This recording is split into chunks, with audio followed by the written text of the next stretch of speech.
La troisième loi qu'il faut maîtriser quand vous êtes dans le royaume. Si vous ne la maîtrisez pas, vous êtes fini. Dans le royaume où nous sommes, Dieu insiste. Il y a une troisième loi. Il y a plusieurs lois que je vais vous donner. Mais il y a une troisième loi qu'on appelle la loi de la croissance. Vous ne pouvez pas être dans le royaume et rester au même niveau. Hein? Je sens que ça ne marche pas ici. Non, ça ne marche pas.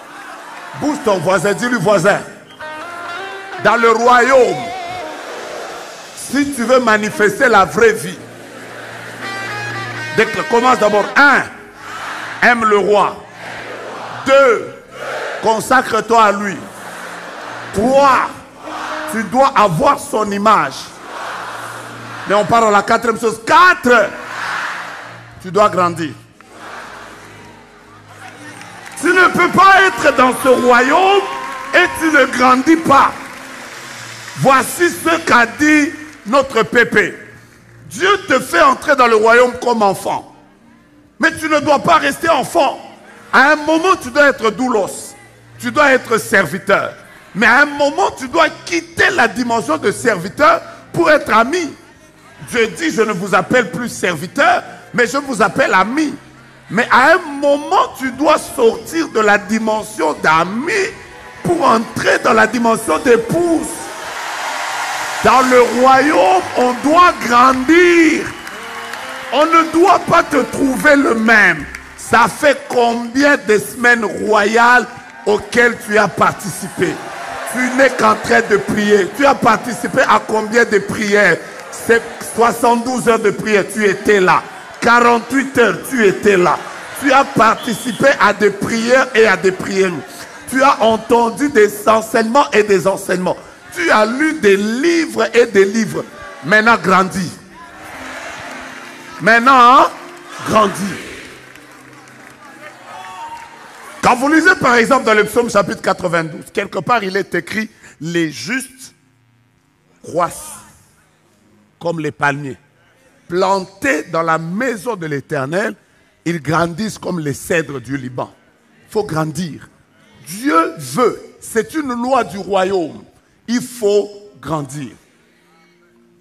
Jésus-Christ lui-même, il est écrit sur lui qu'il croissait en stature, en sagesse et en grâce. Il croissait. Grandir fait partie des principes du royaume. Pourquoi Jésus avait-il maudit le figuier? Parce que les fruits que le figuier devait donner, il n'en avait pas.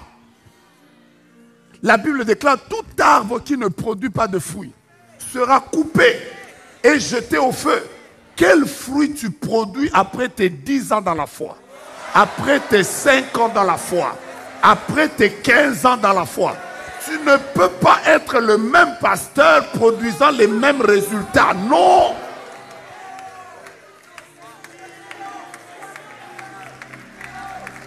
Tu commences par, même si tu voyais les visions en noir et blanc, il faut grandir. Ça ne doit pas, on grandit en tout. On grandit dans l'écoute de Dieu, on grandit dans la connaissance de la parole, on grandit dans le caractère, on grandit dans l'éthique, on grandit dans la prière. Tu ne peux pas être là, tu ne fais que des prières que tu fais dans un drap et tu dis amen le lendemain. Non? Tu es là en train de prier, Seigneur, je te rends grâce. Tu viens dire amen le lendemain. Après, tu t'étonnes. J'ai dormi dans la prière, grandis.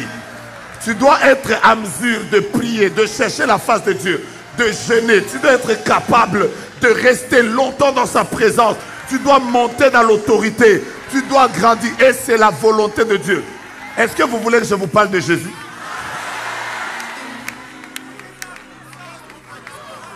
Même dans le don, il faut grandir. Même dans l'onction, il faut grandir.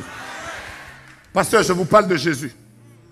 Remarquez par exemple, je prends juste l'aspect résurrection des morts. Jésus a fait plusieurs résurrections des morts. Jean dit qu'il y a des miracles que Jésus a fait. Si on devait les raconter, même pas les livres ne le contiendraient. Donc Jésus a fait plusieurs miracles. Mais je veux juste vous parler des 4 résurrections des morts que Jésus a fait au cours de sa vie. Je peux y aller? La première résurrection de mort que Jésus a faite, il a ressuscité la fille de Jairus. Et quand vous étudiez attentivement cette résurrection, vous allez comprendre que Jésus avait ressuscité un enfant qui était mort seulement de quelques heures. Vous êtes avec moi? Parce que voici ce qui se passait. Le papa est venu voir Jésus. Il a dit à Jésus que ma fille est malade. Donc à ce moment-là, la fille était malade. Jésus a pris beaucoup de temps pour guérir d'abord la femme qui avait la perte de sang. Après, on est venu lui annoncer que l'enfant était mort. Vous voyez, comme il parlait encore, surveille chez le chef de synagogue des gens qui disent ta fille est morte. Et la première résurrection de Jésus, c'était la résurrection d'une fille qui n'était morte que de quelques heures. De combien de temps? Mais vous allez voir que la deuxième résurrection de Jésus, Jésus a ressuscité l'enfant de la veuve qui était fils unique. Je peux y aller? Et quand vous étudiez la culture juive, vous comprendrez que c'est quelqu'un qui était mort il y a peut-être 2 jours et on est allé l'enterrer. J'ouvre une parenthèse que je referme. Tous les juifs du temps de Jésus, on les enterrait enfermés dans un linceul. On les enfermait comme ça avec des linceuls et on allait les enterrer. C'est comme ça qu'on a enterré Jésus, c'est comme ça qu'on a enterré Lazare. Mais curieusement, quand on parle du fils unique, la Bible est en train de dire qu'on était allé l'enterrer dans un cercueil. J'ouvre une parenthèse que je referme. Or, le mot cercueil et le mot arche ont la même racine en hébreu. C'est le mot Aaron. Je peux avancer? Or, dans l'arche, tout ce qui pourrissait à l'extérieur, une fois dans l'arche, ça ne pourrissait pas. Vous voyez la manne, par exemple, elle pourrissait après 1 jour. Mais dès qu'on l'a mise dans l'arche, ça ne pourrissait pas. Parce que dans l'arche, ça combattait le dépérissement. Je suis juste en train d'ouvrir une parenthèse pour dire qu'on a pris un mort et on l'a placé dans une arche. Dans un endroit où il y a la vie.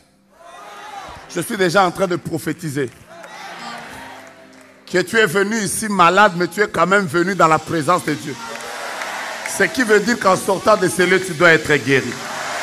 Tu ne m'as pas donné un amen sérieux. Je répète que tu dois être guéri. Mais vous verrez que Jésus a d'abord guéri quelqu'un de quelques heures, mais après il a évolué. Il a maintenant guéri quelqu'un de quelques jours. La 3e résurrection, il a ressuscité Lazare. Mais c'est monté. Ce n'était plus la résurrection des heures. Ce n'était plus la résurrection de 1 jour. C'est devenu la résurrection de 4 jours. Vous voyez comment ça grandit? Et la dernière résurrection, quand Jésus est ressuscité, la Bible déclare les saints qui étaient morts il y a longtemps se sont réveillés. Donc c'était la résurrection de plusieurs années. Vous voyez comment la grâce de Jésus grandissait? Écoute-moi, aujourd'hui tu es comme ça. Demain tu dois changer. Après, je répète, après demain tu dois changer. Mais c'est ton amen qui ne me plaît pas beaucoup. Aujourd'hui la cité royale est comme ça. Revenez nous voir dans 5 ans. Ah mais je vous dis la vérité, nous allons avoir 1 million de membres de ICC. Que tu dises Amen, que tu ne dises pas Amen, je prophétise que nous sommes en train de grandir. Oh, tiens d'abord tes voisins. Dis-leur, on ne restera pas au même niveau.